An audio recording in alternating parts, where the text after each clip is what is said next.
तूफान का रुख इंडिया और पाकिस्तान की जानिब तेजी से बढ़ रहा है।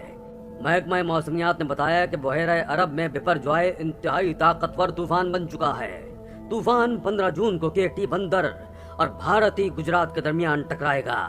इन्होंने बताया कि सिस्टम के मरकज में 180 से 200 किलोमीटर फी घंटे की रफ्तार से हवाएं चल रही हैं, जबकि समंदर में लहरें 35 से 40 फुट बुलंद हैं। समंदरी तूफान बिपरजॉय का कराची से फासला मजीद कम हो गया है और इसकी शिद्दत मजीद बढ़ गई है। तूफान कराची से सिर्फ 600 किलोमीटर दूर है। खतरात के पेश नजर पाकिस्तान के साहिली इलाकों से 50,000 अफराद के इंखला का इम्कान है, जिसके लिए कश्तियों का इंतजाम शुरू कर दिया गया है। महकमा मौसमियात ने जारी एक और अलर्ट में कहा है कि तूफान के 13 से 17 जून के दरमियान कराची, ठट्टा, सजावल, थरपारकर में तेज बारिश का इम्कान है।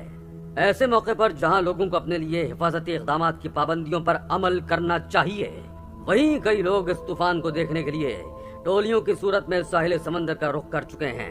हुकूमत के सख्त मना करने पर भी लोगों को तूफान बिपरजॉय देखने के शौक ने तबाह कर दिया।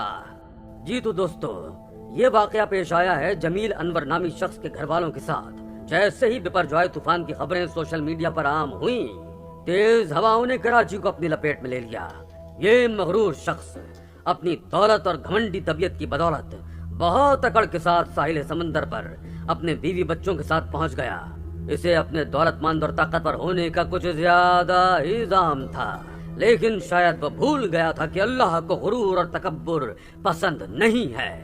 कुरान पाक में अल्लाह ने ऐसी बहुत सी कौमों की तबाकारियों का जिक्र किया है जिनका सेहत और ताकत में कोई सानी नहीं था। उन्होंने भी यही दावे किए थे कि जिस कदर वो ताकतवर हैं, अल्लाह का अजाब नऊजुबिल्लाह उनका कुछ नहीं बिगाड़ सकता। कुरान मजीद में हक ताला का इरशाद है, तो हमने इसे और इसके घर वालों को निजात दी, मगर उसकी औरत वो रह जाने वालों में हुई और हमने उन पर एक मेंह बरसाया। तो देखो कैसा अंजाम हुआ मुजरिमों का। जो पत्थर इस कौम पर बरसाए गए वो कंकरों के टुकड़े थे और हर पत्थर पर उस शख्स का नाम लिखा हुआ था जो उस पत्थर से हलाक हुआ। इसी तरह कौम नूह की नाफरमानी और सरकशी को भी बयान किया। कुरान पाक में अल्लाह ताला इरशाद फरमाता है, हमने भेजा नूह को उसकी कौम की तरफ कि डरा अपनी कौम को, इससे पहले कि पहुंचे उन पर अजाब दर्दनाक। बोला, ऐ कौम मेरी, मैं तुमको खोल कर डर सुनाता हूँ कि बंदगी करो अल्लाह की और उससे डरो और मेरा कहा मानो, ताकि बख्शे वो तुमको कुछ गुनाह तुम्हारे और ढील दे तुमको एक मुकर्ररा वादे तक। वो जो वादा किया है अल्लाह ने, जब आप पहुंचेगा उसको ढील ना होगी, अगर तुमको समझ है। बोला, ऐ रब, मैं बुलाता रहा अपनी कौम को रात और दिन, फिर मेरे बुलाने से और ज्यादा भागने लगे, और मैंने जब कभी इनको बुलाया ताकि तू उनको बख्शे, डालने लगे उंगलियां अपने कानों में और लपेटने लगे अपने ऊपर कपड़े और जिद की और गुरूर किया, बड़ा गुरूर। फिर मैंने उनको बुलाया बरमला, फिर मैंने उनको खोल कर कहा और छुप कर कहा, चुपके से तो मैंने कहा, गुनाह बख्शवाओ अपने रब से, बेशक वो है बख्शने वाला। और उन्होंने अपने अवाम से कहा, हरगिज अपने माबूदों को ना छोड़ो और वद सवाई यगूस, यऊक और नसर को ना छोड़ो। और आखिर में जिद होकर कहने लगे, ऐ नूह, अब हमसे जंगो जदल ना कर और हमारे इस इनकार पर अपने अल्लाह को जो अजाब ला सकता है ले आ।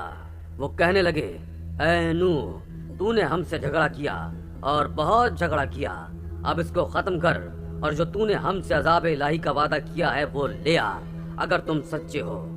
हजरत नूह अलैहिस्सलाम ने ये सुनकर उनको जवाब दिया कि अजाब इलाही मेरे कब्जे में नहीं है, वो तो उसके कब्जे में है जिसने मुझको रसूल बनाकर भेजा है। वो चाहेगा तो ये सब कुछ भी हो जाएगा। नूह ने कहा, जरूर अगर अल्लाह चाहेगा तो इस अजाब को भी ले आएगा और तुम इसको थका देने वाले नहीं हो। बहरहाल जब कौम की हिदायत से हजरत नूह अलैहिस्सलाम बिल्कुल मायूस हो गए और इसकी बातिल कोशी और इनादो हट धर्मी उन पर वाज़े हो गई और कुरानी तसरीह के मुताबिक 950 साल की पहम दावत तबलीग का उन पर कोई असर ना देखा, तो सख्त मलूल और परेशान खातिर हुए। तब अल्लाह ताला ने इनकी तसल्ली के लिए फरमाया और नूह पर वही की गई कि जो ईमान ले आए वो ले आए। अब इनमें से कोई ईमान लाने वाला नहीं है, बस इनकी हरकत पर गम न कर। जब हजरत नूह अलैहिस्सलाम को यह मालूम हो गया कि इनके बलागे हक में कोताही नहीं है बल्कि खुद न मानने वालों की इस्तेदाद का कसूर है और इनकी अपनी सरकशी का नतीजा, तब इनके अमाल और कमीना हरकत से मुतासिर होकर अल्लाह ताला की दरगाह में ये दुआ फरमाई, اے پروردگار، تو کافروں میں سے کسی کو بھی زمین پر باقی نہ چھوڑ۔ اگر تو ان کو یوں ہی چھوڑ دے گا تو یہ تیرے بندوں کو بھی گمراہ کریں گے اور ان کی نسل بھی انہی کی طرح نافرمان پیدا ہوگی۔ جب وحی الہی کی تعمیل پوری ہو گئی تو اب آسمان کو حکم ہوا کہ پانی برسنا شروع ہو، اور زمین کے چشموں کو امر کیا گیا کہ وہ پوری طرح ابل پڑیں۔ خدا کے حکم سے جب یہ سب کچھ ہوتا رہا تو کشتی بھی اس کی حفاظت میں پانی پر ایک مدت تک محفوظ تیرتی رہی، یہاں تک کہ تمام منکرین و معاندین غرقاب ہو گئے اور اللہ تعالیٰ کے قانون جزائے اعمال کے مطابق اپنے کافر کردار کو پہنچ گئے۔ اللہ نے قرآن پاک میں ہر بات کو کھول کر بیان کر دیا ہے، لیکن انسان بڑا ہی ناشکرا ہے، اپنی اس طاقت پر گھمنڈ کرتا ہے جو رب نے ہی اسے دی ہے۔ جمیل نامی شخص بھی مغرور اور گھمنڈی تھا، اور اسے کہیں نہ کہیں الزام بھی تھا کہ یہ بپر جوائے طوفان اس کا کچھ نہیں بگاڑ سکتا۔ اس لیے اللہ کے غضب کو للکارنے کے لیے ساحل سمندر پر جا پہنچا۔ اس کے بیوی بچے بھی اس کا ساتھ دے رہے تھے۔ سمندر کی طوفانی لہروں کے سامنے وہ یوں کھڑا تھا جیسے وہ طوفانی لہریں اس کے قریب آتے ہی دم توڑ دیں گی، لیکن ایک ہی طوفانی تیزی سے بڑھتی لہر نے جمیل سمیت اس کی پوری فیملی کو اپنی لپیٹ میں لے لیا۔ انہیں سوجھ بوجھ کا موقع تک نہ ملا اور وہ اپنا توازن کھو بیٹھے۔ پانی کی ایک لہر نے ان کے پیروں کو کھاڑ کر گہرے پانی کی نظر کر دیا۔ جمیل سمیت اس کے بیوی بچے بہویں سب ہی پانی میں غوطے کھانے لگے۔ ان کی طاقت سمندر کی طوفانی لہروں کے سامنے بالکل بے اثر تھی۔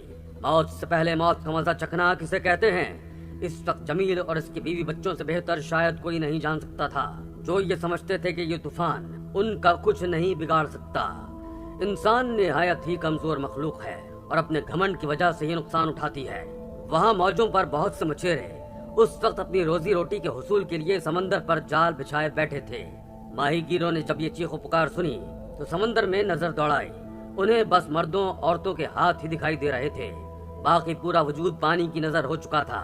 ماہی گیروں نے پانی میں چھلانگ لگا لی اور ان لوگوں کو بچانے کی بہت کوشش کی، لیکن جب ان لوگوں کو کنارے تک لے کر پہنچے تو بس ایک جمیل کی ہی کچھ سانسیں چل رہی تھیں۔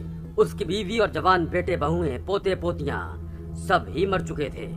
جمیل کو جب ہوش آیا تو دیوانوں کی طرح سے رونے لگا، کبھی بیوی کے پاس جاتا تو کبھی اپنے جوان کڑیل بیٹوں کے پاس جا کر انہیں جگانے کی کوشش کرتا، لیکن سبھی بے جان ہو گئے تھے۔ اسے یاد آنے لگا کہ کیسے وہ گاڑیوں میں بڑے متکبرانہ انداز سے سمندر پر طوفان دیکھنے پہنچے تھے۔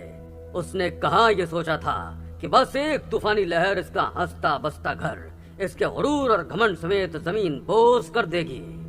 اللہ رب العزت فرماتا ہے، بے شک وہ مغروروں کو پسند نہیں فرماتا۔ اللہ ہمیں عاجزی کے ساتھ اپنا شکر گزار بندہ بنائے، آمین یا رب العالمین۔